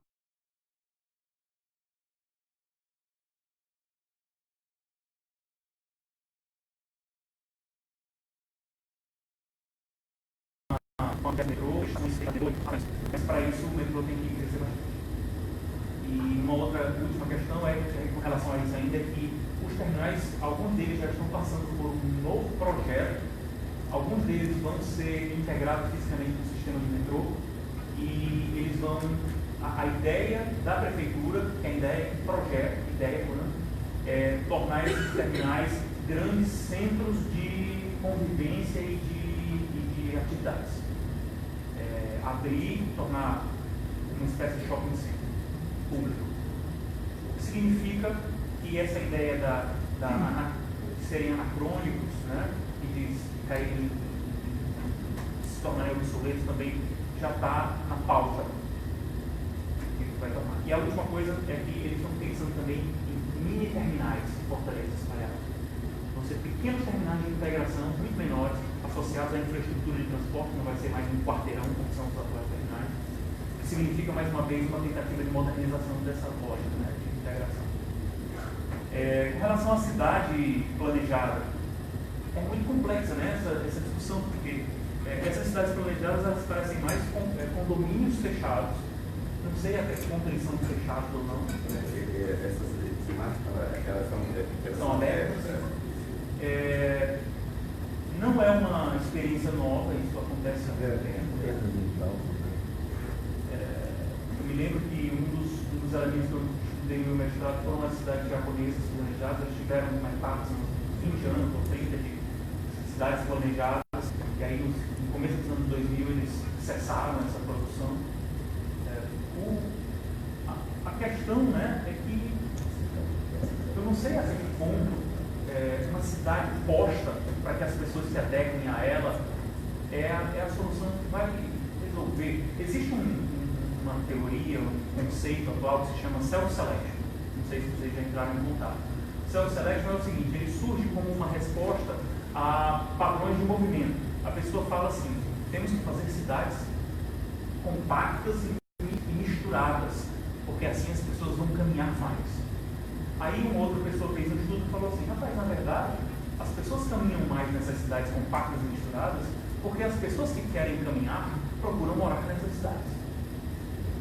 E as pessoas que não querem caminhar continuam morando longe, compram um carrão e continuam dirigindo.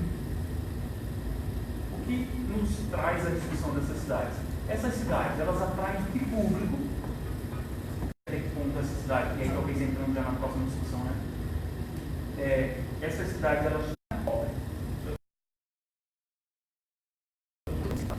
Não, é o seguinte, existe um preço de loja, só quem pode pagar esse preço aqui vai estar lá.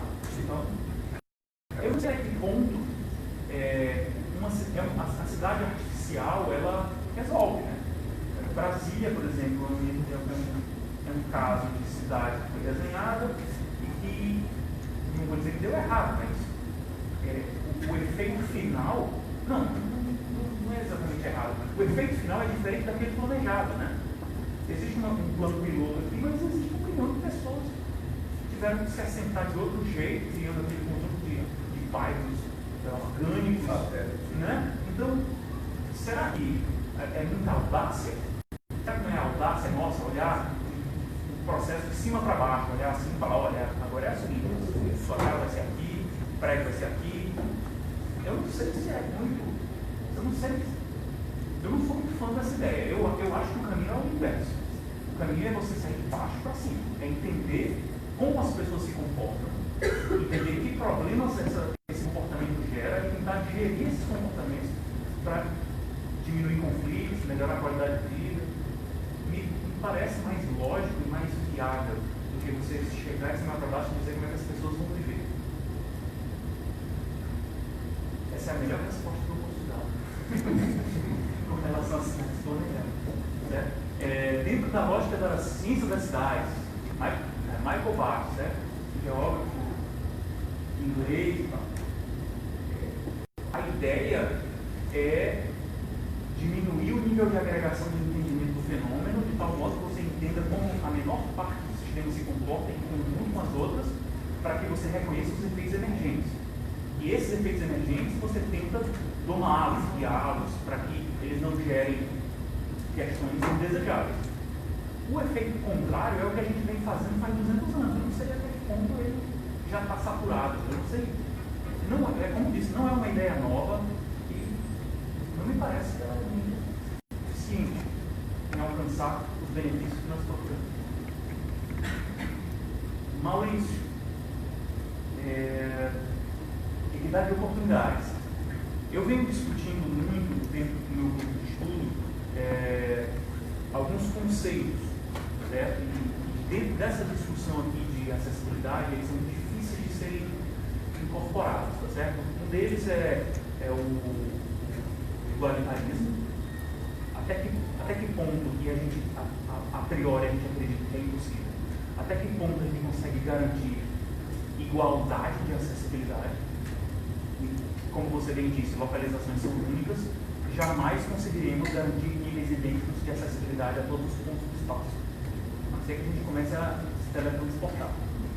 Aí, quando a gente se teletransporta, aí some a velocidade, some o espaço, some o tempo. Aí a gente resolve, né? Até lá, nunca conseguiremos. O outro conceito é o do suficientismo, no sentido de que existe um nível suficiente de acessibilidade. Essa lógica parece mais viável, apesar de que é muito difícil definir esse padrão. Ah, não, se uma pessoa conseguir acessar em tantos minutos o trabalho, esse é um nível mínimo aceitável e a partir daqui a gente define. É muito difícil, ninguém chuta na literatura, não conseguir encontrar um pesquisador nacional ou internacional que bote o dedo assim e fale, olha, do ponto de vista do suficientismo, a acessibilidade se trata desse jeito, tal. Então, partindo dessas duas lógicas, de que a gente não vai conseguir igualar os acessos e de que faz sentido falar em alguma suficiência, mas é muito difícil de definir, eu imagino aqueles cifrões que você chamou a atenção, que eles estavam lá por uma simplificação, tá certo, do argumento, provavelmente não por unidade métrica ou por unidade construída, não sei isso, talvez por regiões.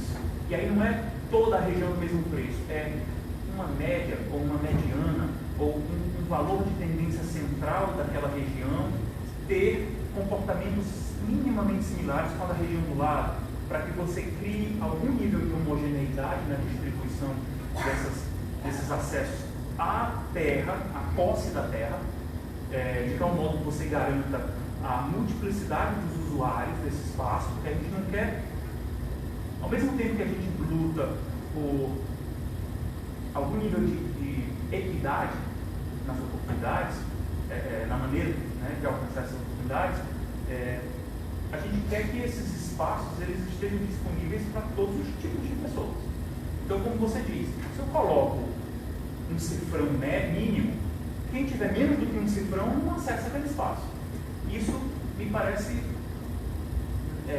indesejável, porque nós queremos que todas as pessoas participem da cidade, porque todas elas têm espaço e direito e têm algo a contribuir. Se não for pela lógica do mercado da terra e o preço definido mercadologicamente, falando pela lógica do mercado, talvez algumas políticas muito antigas e que tinham efeitos muito positivos possam voltar à moda. Por exemplo, aluguel social, casa pública. O Estado tem conjunto de casa, não tem casa? Depois está aqui, meu colega. Você vai ter onde morar até o dia que você conseguir pagar pela sua casa. Entretanto, existe aqui um vínculo financeiro em que você se compromete, em um vínculo de interesse em que você vai demonstrar que está se capacitando e procurando emprego. Isso existia até os anos 70, funcionava muito bem. E de repente caiu uma bomba chamada Margaret Thatcher no mundo, né? E acabou tudo. E até hoje a gente não sabe o que aconteceu. O pior de tudo é que foi o seguinte, ela chega e fala assim, olha meu amigo, não se preocupe, eu vou dar a casa para você. Boa sorte. Ora, ela virou uma jambada dos ingleses. Deu casa para todo mundo. Agora, o rebote, né, dessa política pública foi complicado. E aí você criou uma leva de desabrigados às gerações futuras. É a típica política pública insustentável. Né? Ela vai passar o resto da vida dando casa para as pessoas? Não faz sentido. Então, assim, só para resumir, a ideia não é, primeiro, definir uma linha de corte. Não é isso. É mais no sentido de atuar para minimizar diferenças. Se você for buscar lá no John Rawls, né? O problema não é a diferença. O problema é o que você faz quando você se depara com uma diferença. Você quer atuar para minimizar a diferença ou para aumentar a diferença? Essa é a questão da justiça. Quando eu falo de justiça, justiça social, não é um arremedo de comunismo. Não é isso. Eu não quero que todo mundo seja igual, todos sejam igual. Não é isso. O que eu quero é que todos nós, coletivamente, trabalhemos com a mentalidade de entre seres humanos, porque eu acredito que todos têm direitos, todos têm deveres, né? E a lógica do preço ela é muito perversa, no sentido de que ela atua dos dois lados, né? Tem que solucionar isso economicamente, mas do ponto de vista de acessibilidade, de distribuição das oportunidades, uma distribuição equitativa dessas oportunidades no espaço é muito benéfica. Tanto do ponto de vista de diminuir as diferenças do acesso à posse da terra, quanto ao acesso aos benefícios que essas atividades distribuídas no espaço têm a oferecer. Resolve. Porque às vezes a pessoa fala, mas não pega no que a pessoa queria dizer. Faltou? Não, resolve. Resolve e até pensei na ideia de colocar uma dessas concorrências do Cidadão, mais para o proselitismo das cidades do espaço.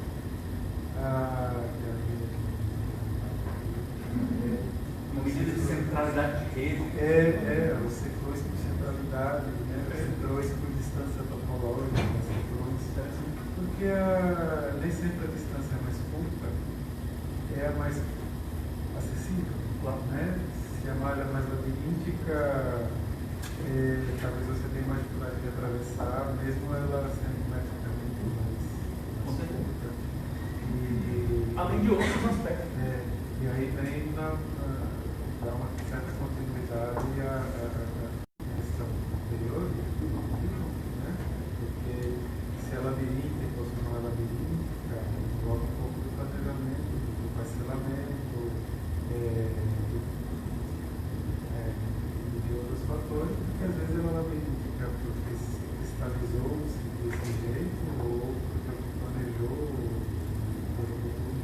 sim.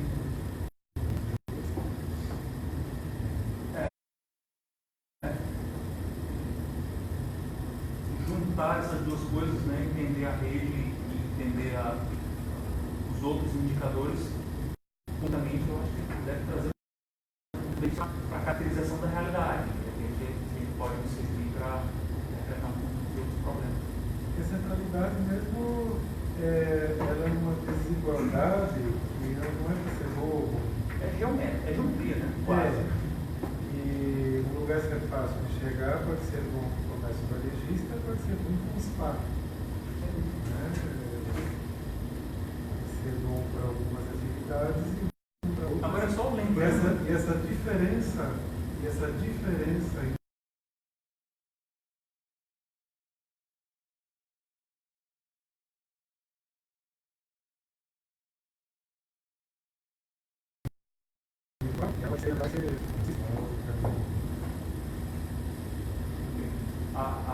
só uma coisa completando a tua ideia, que lembrando que a sintaxe e essas ideias de centralidade de rede, elas estão muito focadas no que o espaço tem a oferecer.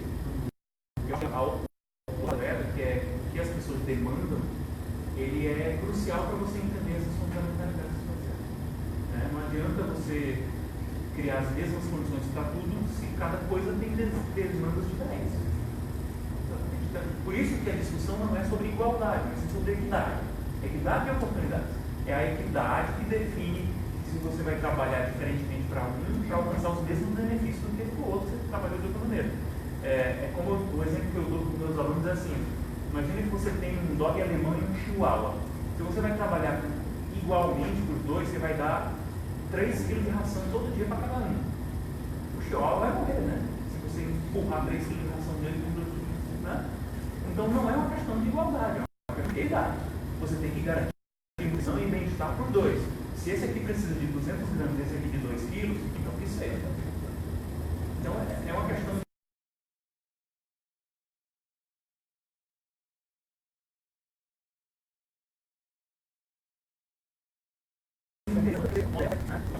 Tá. Gabriela falou sobre a cidade para pessoas, como trazer as pessoas para a política pública.